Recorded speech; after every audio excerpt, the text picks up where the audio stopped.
to be able to take a Sol Bamba into his fold and some of the other overseas fellas. It just shows he's moved with the times as well. And actually, I was reading an article. Is it Ossian Roberts, the assistant manager of Wales? Yeah. He was saying he watches them on a regular basis for our colleagues at BBC Wales. And he was saying he did a sort of tactical analysis at one point in one of the games. He's got far more to it than you'd think. You know, wing-backs were tucking into the central two midfield positions. You know, wide players were dropping inside. He has a lot more tactical nous at times than people let on. He can adapt in the modern world. Premier League, though, a new challenge, a different challenge. It's going to be cut and thrust. Last time they were relegated with Fulham, weren't they? And I remember they had Marshall in goal, didn't they, that season? He had a fabulous season, almost did enough to save them. But how many more players, realistically, Michael, do you think they're going to need? The $1 million question, that, and obviously it's a question that, you know, at some point it's going to be put to Neil. But I think, you know, the Premier League is a different animal altogether. It's going to be a different game. You do get punished for mistakes in your own box and around your own box that you sometimes don't do in the Championship, and you certainly have to be a lot more clinical in the opposition's half of the field in the final third. But I mean, people talk about styles. You know, we've mentioned you know, various teams who play a certain way, and Neil's teams do play a certain way, but they're effective. For me, I don't think he'll change in terms of, you know, the way he goes about it. What he might do is try to add a little bit more quality into positions and continue to play the way he does, because he knows it's difficult for opposition to play against him.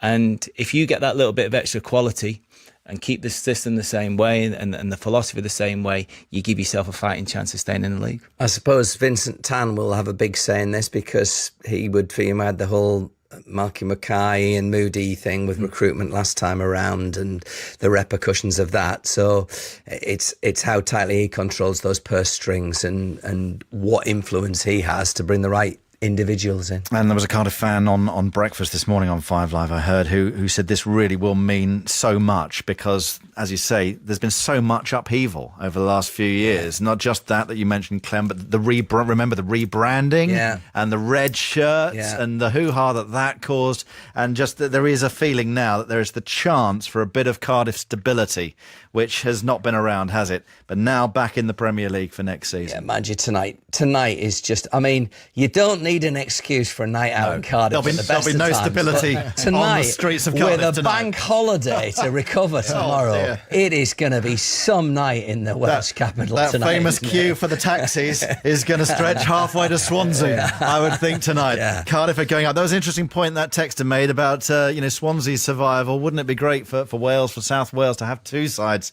in the Premier League? Well, that is a ginormous game on Tuesday night. By no means guaranteed. Look, it's still Manchester City 0, Huddersfield Town 0. I remember being at the John Smith Stadium earlier in the season for the return match between these two sides, and Huddersfield gave it a great go that day as well. They really are resilient when they put their minds to it, and this could be an extraordinarily valuable point. And again, we make the point that one Huddersfield goal, if they nick it, would ensure survival. Quick point from you, Clem, then we'll go back to John. Well, I just wanted to say, just obviously sympathies to Burton, who we've talked about a lot today, but also to Barnsley as well. Probably they've just sold one too many of their assets. I think there's so many of their players have departed so quickly, gone on to bigger clubs. But I think the hand that Paul Heckingbottom was dealt and Jose Moraes has had to pick up since probably has left them just a little bit thin, I would suggest, in the squad, although the coffers were obviously swelled along the way. Phil Parkinson is manager of Bolton Wanderers, who for most of the afternoon were going down to League One. But we have to say, Phil, good afternoon and congratulations. Oh, thank you very much. I mean, strange things happen on the last day, and we had to keep going right to the end. And I'm so proud of the lads today and everyone connected with the club that we've enabled to keep out of that bottom three when it matters most on the last day. How were you keeping in touch with other scores? Yeah, I knew that the scores were going on, and the only thing I really needed to know that if Birmingham were getting beat off Fulham, whether we needed to score more goals, because obviously the goal difference would have been important. But then when we scored the third, obviously you could tell with the crowd reaction anyway, and Steve Parkin when the whistle went, grabbed hold of me and said, "We've done it." And I said, "Are you sure? Are you sure?" Because you never know, that other games might not have finished. But just what a day for us. What a day. It's been such a tough season. Everybody knows that the problems we've had in terms of the transfer embargo, etc. I don't want to go into that again now, but for this group of players and the staff to keep this club up on the last day is a bigger achievement than the promotion last season. And look, you've taken to Bradford and you've taken Bradford to Chelsea and won in the FA Cup. This must feel, even though it's another incredible achievement for you personally, this must feel so different. Well, I said to Steve Parkin on the pitch at the end, I said it felt similar to the Chelsea thing, and almost a surreal feeling where you were pinching yourself had it actually happened. And it is a great achievement and it's important for everybody in the club, the people who work at the training ground and the ground. We're keeping people in jobs, and that is so important. Bolton Wanderers has had tough times since it came out of the Premiership. It really has.